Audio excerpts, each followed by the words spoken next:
Good morning, students. So today we are going to discuss our third chapter of English language, that is preposition. Okay, and this is the video lecture for standard 6 student. So class 6 आज हम लोग अपने English grammar के अंदर chapter 3 पढ़ेंगे जिसका title है preposition. So first look at the definition of the preposition. Preposition is a word placed before noun or pronoun to show its relation to some other words in the sentence. A preposition is a word placed before noun or pronoun to show its relation to some other words in the sentence. यानी कि वाक्य में दूसरे शब्दों के साथ, वाक्य में दूसरे शब्द जो हैं, जो वाक्य में संज्ञा और सर्वनाम है और जो दूसरे शब्द हैं, ये इन दोनों के बीच में परस्पर संबंध हमें दिखाता है, क्या रिलेशन है. ठीक है. Example, the dog was in the canal. So in this sentence dog is noun, canal is noun, और ये हमें दिखा रहा है कि कुत्ता कहाँ पे है, तो कैनल के अंदर है. So in is the example of preposition. They returned home after a month, यानी कि वे एक महीने के बाद वापस आया है. आफ्टर क्या है, अंडरलाइन वर्ड, वो प्रीपोजिशन है. ही वॉक्ड इनटू द क्लास, वह कक्षा के अंदर प्रवेश कर गया है. ठीक है. Into is the example of preposition. Now let's talk about its kinds. Kinds of preposition is preposition of time, preposition of place, preposition of travel or movement. Now we will discuss each topic one by one. Okay? So look at here. Preposition of time. At, on, in, during, for, by, against. All these are the examples of preposition of time. Now we will get to know of their uses. At is used for a fixed time. At को एक निश्चित समय के लिए दर्शाते हैं. Example, she told the maid to come at 9 o'clock. उसने made को कहा कि तुम 9 बजे आने के लिए, यानी ठीक 9 बजे. एग्जैक्ट टाइम के लिए बोला है. 9 o'clock यहाँ पे एग्जैक्ट टाइमिंग का एग्जाम्पल शो हो रहा है students. So that's why we have used at here. Okay. At is preposition.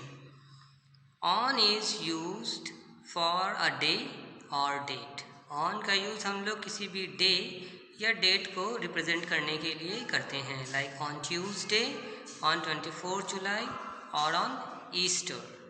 Okay. In is used for a period of time. समय की अवधि को दर्शाने के लिए हम लोग इन का यूज़ करते हैं, like in the afternoon, in October. All these are the examples of preposition. During, के दौरान. During is used for a period of time also.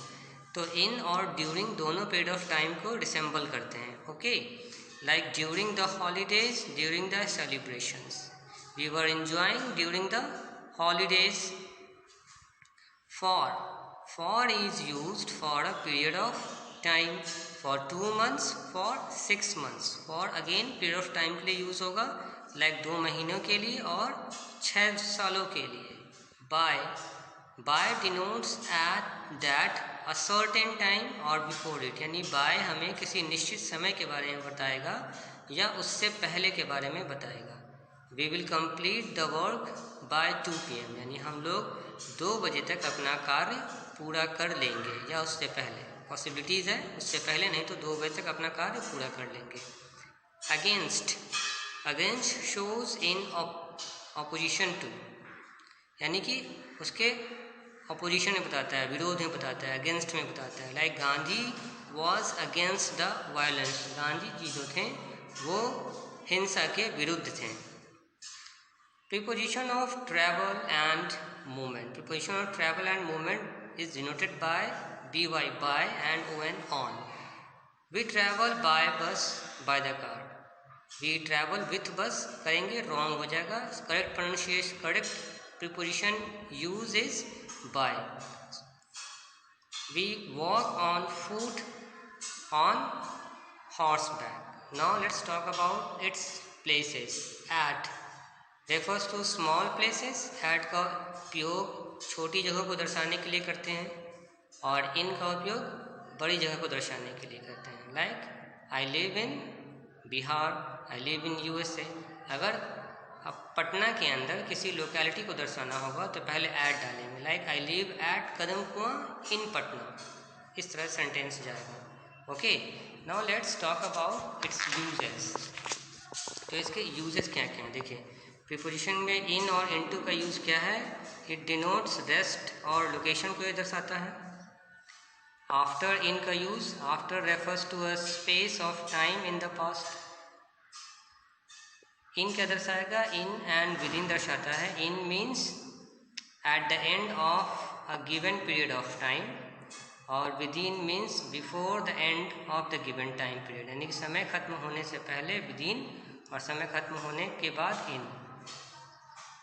Between among का यूज़ करते हैं. Between refers to a person और two things. दो लोगों के बीच में बिटवीन का यूज़ करते हैं. Like there was a singing competition between Radha and Sita. Radha और सीता के बीच में सिंगिंग कंपटीशन है तो बिटवीन से यहाँ शो कर रहे हैं. अमंग मतलब सभी लोगों के साथ वो दर्शाते हैं. Among refers to more than 2 person. 2 से अधिक लोगों के बारे में जब चर्चा करेंगे तो वहाँ अमंग का यूज़ होता है. ठीक है. The girls were distributed among the gifts were distributed among the children. यानी कि उपहार जो है वो बच्चों के बीच बांटा गया था. From denotes period of time. कब से. From may be use with any tense और फ्रॉम का यूज़ किसी भी टेंस के साथ हम लोग यूज़ कर सकते हैं. The exhibition is from morning till evening. यानी जो एग्जीबिशन हम लोग का लगा था साइंस एग्जीबिशन वो सुबह से शाम तक लगा था. So that was your complete video of chapter 3 preposition.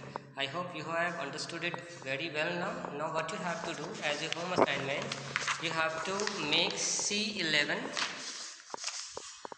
and C12 and last C13. Only 3 you have to do it as a home assignment. So that's all for today students. Be safe and keep learning.